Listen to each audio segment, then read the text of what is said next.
बहुत समय पहले की बात है। एक गांव था, वहीं पर राजू नाम का एक गरीब किसान रहता था।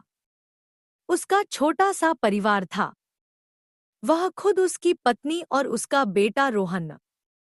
राजू बहुत ईमानदार था, लेकिन उसकी अपनी जमीन बहुत कम थी। 2 वक्त की रोटी के लिए उसे कभी मजदूरी करनी पड़ती, कभी दूसरों के खेतों में काम करना पड़ता। रोहन शहर में पढ़ाई करता था। राजू ने बड़ा सोच समझकर अपना पेट काटकर बेटे को पढ़ने भेजा था। वह हमेशा कहता, रोहन बेटा, तू पढ़ लिख जाएगा तो हमारी गरीबी दूर हो जाएगी।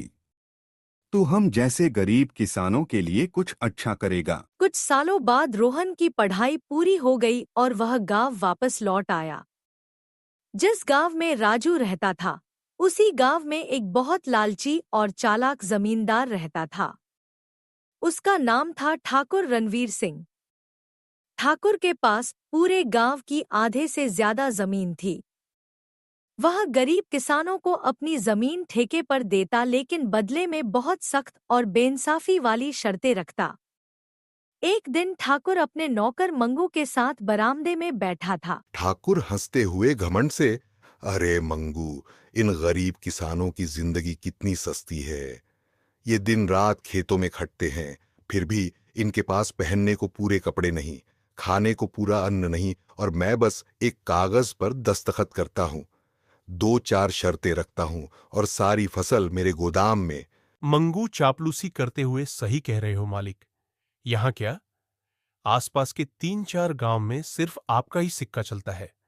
आपकी इजाजत के बिना तो कोई खेत जोतने की भी नहीं सोच सकता। आप तो यहाँ के राजा हो मालिक, राजा। मालिक, इसीलिए तो कहता हूं, दिमाग हो तो ठाकुर रणवीर सिंह जैसा वरना ना हो। मेहनत तो जानवर भी करते हैं, कमाई तो दिमाग वाला करता है। उसी समय वहां राजू घबराया हुआ, थका हुआ आता है। उसके चेहरे पर चिंता की लकीरें साफ दिख रही होती हैं। क्या रे राजू, क्या बात है? बहुत परेशान दिख रहा है आज। मालिक, इस साल बारिश कम हुई, मेरी छोटी सी जमीन पर फसल अच्छी नहीं हुई, घर में खाने को भी अनाज नहीं बचा। सुना है आप जमीन ठेके पर देते हैं। अगर मुझे भी थोड़ा सा खेत मिल जाए तो मैं मेहनत करके फसल उगा लूंगा। कृपा कर दीजिए मालिक। ठाकुर नकली दया दिखाते हुए